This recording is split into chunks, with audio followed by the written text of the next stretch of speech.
Good morning students, Bindu Chaudhary welcomes you in your social science class.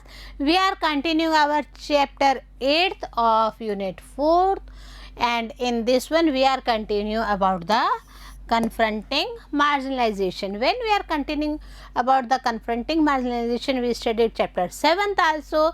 In that one, understanding marginalization topics and the topics referred to the understanding marginalization was there, and when we correlate that topic with this one, confronting marginalization, the main thing is here that the situations of the Dalits or the minorities were very critical, and when we consider the statements of the Ratnam's family, how Ratnam refused the ritual ceremony and how he filed the case in the police station. But what's the circumstances were going on with him and his family?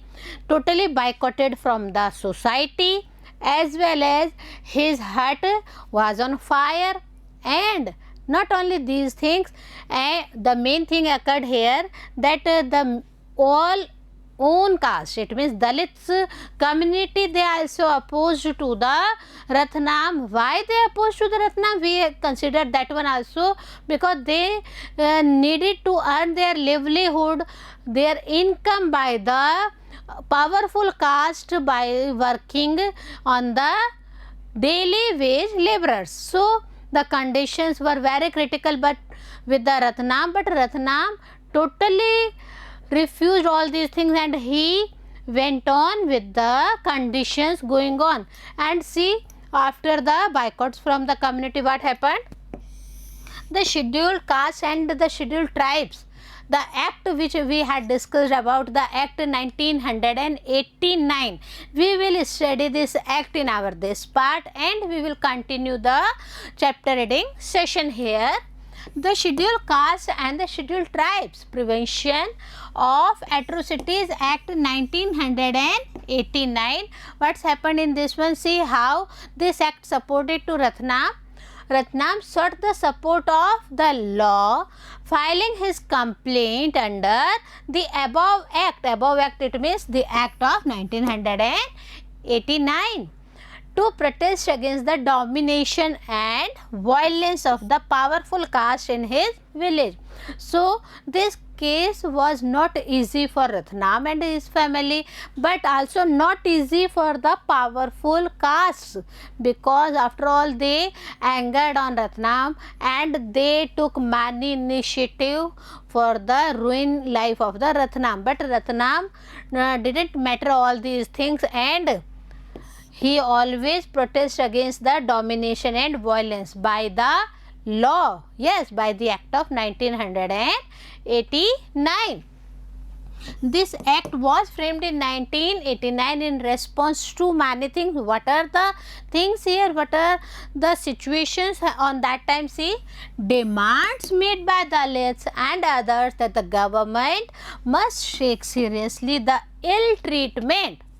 The conditions, see here, the ill treatment and humiliation Dalits and tribal groups face in an everyday sense. So the act 1989 act of SC/ST, it occurred when there were demands made by the Dalits and others for what? For the treatment and humiliation of Dalits and the tribal groups faced in an everyday sense. When we are considering about the act of 1989, then what's the background of the law? We will see here. While such treatment had persisted for a long time, it had acquired a violent character in the late. When we are studying about during 1970s and 1980s, what's happened on that time?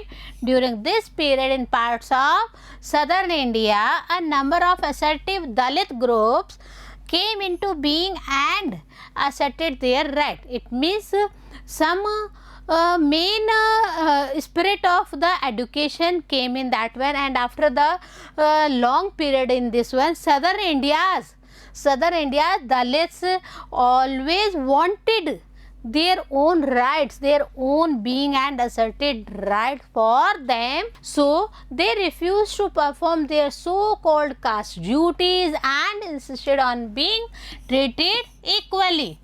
It means southern India's Dalits always opposed the main duties which was governed to them by the society peoples. So they always denied it and refused that they will not perform these types of duties and insisted on being treated equally. It means they fundamental rights of right to equality, they also appeared for this one. Like Rathnam, they refused to follow practices located in the humiliation and exploitation of Dalits. It means not only Rathnam was there, with Rathnam southern India Dalits were also took a step for the betterment of themselves, and this resulted in the more powerful caste unleashing violence against them. See the conditions of the society, how society treated Dalits and how Dalits wanted themselves to refuse all these things. So in order to indicate to the government that untouchability was still being practiced and in the most hideous manner, it means the untouchability was not removed by the society. It was still in the society and it is still in the society of ourselves. So the conditions, so the practiced, and in this one most hideous manners the practices were going on. So Dalits refused to work the same which was allowed by the society members. Dalit groups demanded new law that would list the various sorts of violence against Dalits and prescribe stringent punishment for those who indulge in them. So new law wanted by the Dalits, and under that law punishable offense was there if any crime done against the Dalits. So new law wanted to be recognized by the Dalit families. They raised the demand of the new law, and under that law what happened student? Under that law they prescribed the stringent punishment. ऐसा punishment होना चाहिए जो भी दलित को परेशान कर रहा है या जो भी दलित को ऐसे hideous manner में treat कर रहा है उन लोगों के लिए कि वो बहुत ही ज़्यादा रूप से शोषित ना करे, शोषण ना करे. Likewise, throughout the 1970s and 1980s, Adivasi people successfully organized themselves and demanded equal rights and for their land and resources to be returned to them. As we studied in our history portion about the growth of agriculture, industrialization, and for that one many people sacrificed their lands, their livelihood as the tribal peoples. So Adivasis or the tribal peoples also demanded that we also need equal rights, and under that what equal rights they needed?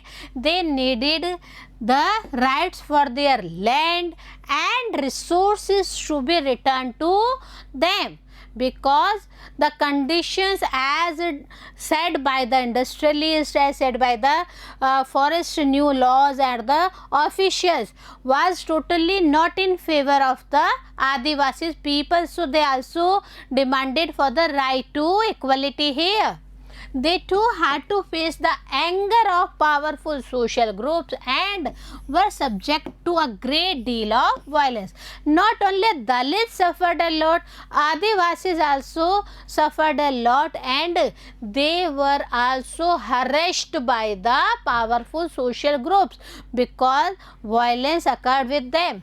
This is why this act contains a very long list of crimes, some of which are too horrible even to contemplate. It means this act was not easily comes into existence. many things there, and under that circumstances what happened students, a very long list of crimes was there in the list, and some of which them are too horrible, इतने ज़्यादा भयानक थे, इतने ज़्यादा भयानक crimes आदिवासी Dalits के against में किए गए थे जिनको कि हम बता भी नहीं सकते हैं, which are not totally tolerable by the any member of the society. So the act does not only describe terrible crimes but also lets people know about and people know what dreadful deeds human beings are capable of. It means the conditions of the Dalits, the conditions of the Adivasis described in this one, and what's the terrible crimes occurred with all these things, but what the people know about the dreadful deeds, ऐसी घटनाएं हुई थी Dalits के लिए, so the human beings are capable of this one. In this sense, laws such as these seek to both punish as well as influence the way we think and act. So this is the reason why this act was there and it comes into existence, because of the crimes, because of the intolerable situations occurred with the family members of the Dalits and Adivasis, how their land was captured, how their resources was captured.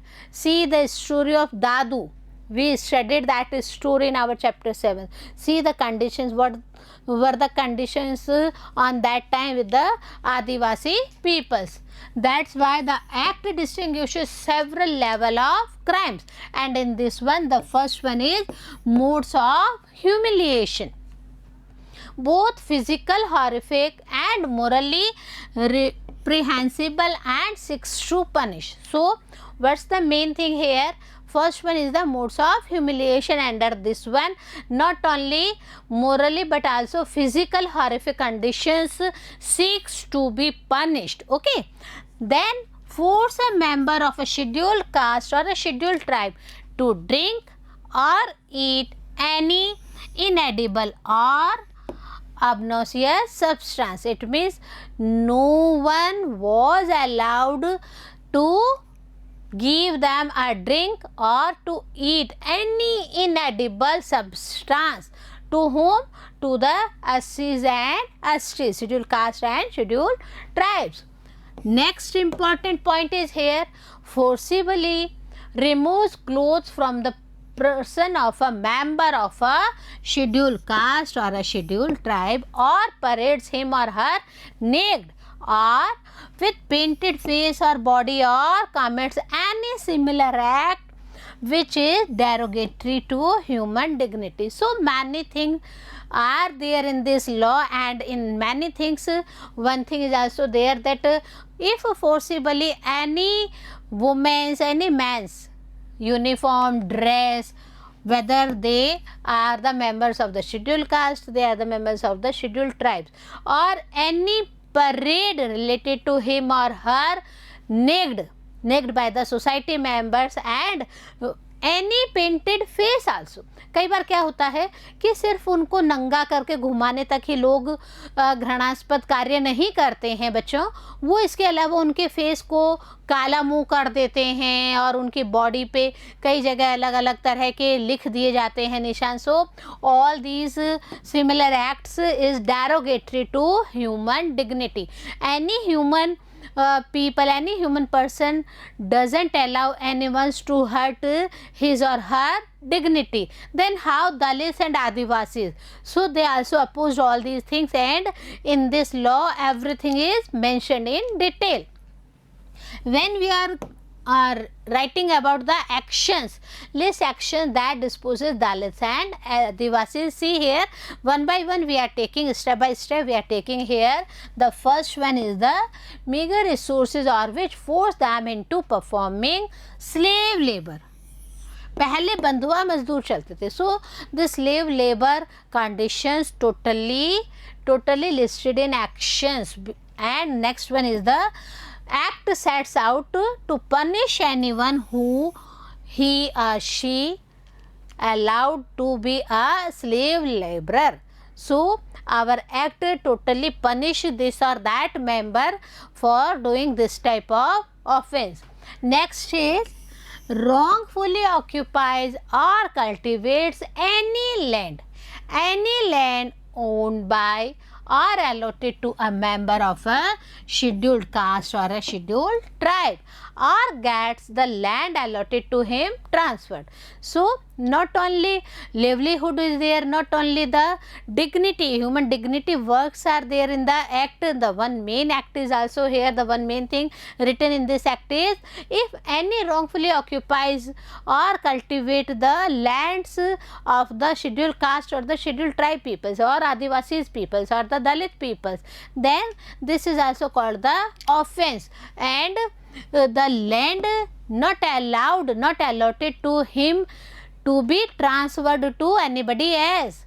So all these things are written in the Act 1989.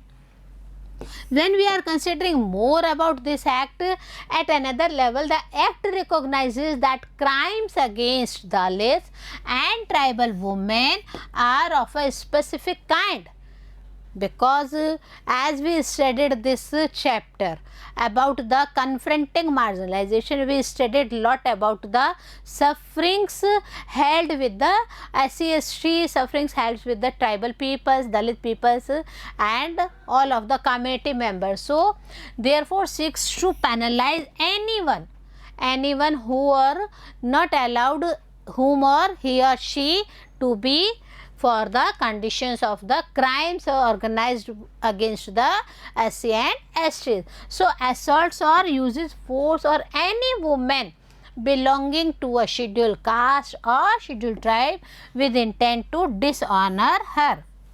It is clearly mentioned in the act that any woman from the SC or from the ST totally not allowed to be hurted by the other caste or the other members of the societies.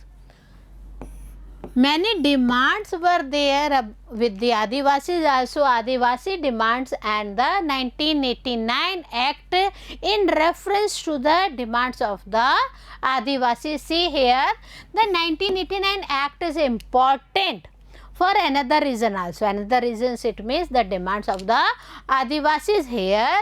Adivasi activists refer to it to defend their right to occupy land that was traditionally theirs.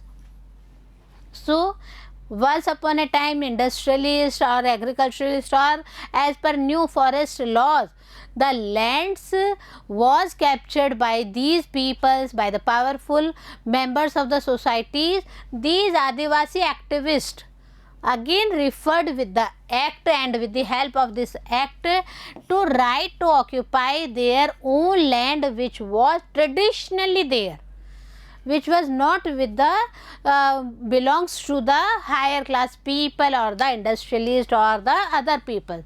So under this act, these Adivasis demanded their own land themselves, as you read in the previous chapter. Yes, in the chapter 7th about the Adivasis are often unwilling to move from their land and are forcibly displaced by their land. As we studied about the condition of the Dadu, as we studied about the other Adivasi people in our last previous chapter, chapter 7, and in that chapter we studied the conditions of the Adivasis, that they not willingly had given their lands to the peoples, to the industrialists, but forcibly their land was taken by the people. So under this act they needed their own land, and that land from which they forcibly displaced from there.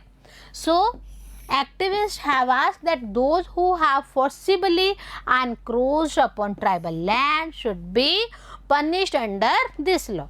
So Act 1989 also mentioned the rights of the Adivasis about the lands.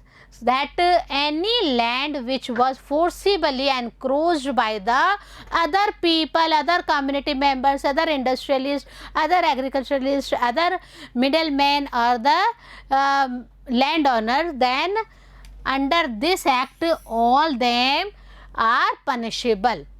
So many things related to the Adivasis, many things related to the scheduled tribes are there, Adivasis supports are there under this act.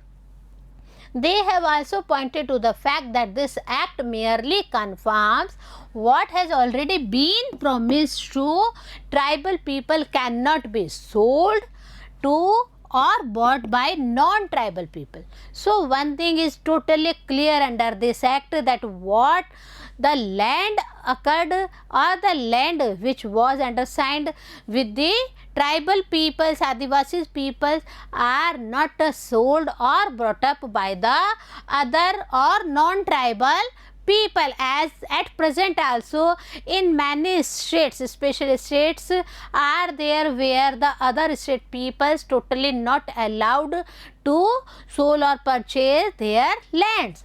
So in cases where this has happened, the constitution guarantees the right of tribal people to repossess their land. So with the help of the constitution, with the help of the Act 1989, the tribal peoples totally allowed to hold their own land as the right to equality, as the right to help their own land with their own facilitation, not to sold or brought by any other person. So the conditions in this chapter are very favorable for the purpose of the Dalits, for the purpose of the Adivasis, because under this Act 1989 many provisions are there to support, to help, to cooperate, to give the fundamental rights to the Dalits and the Adivasis. What's in the next part? We will continue in our next session. Stay with us, stay tuned.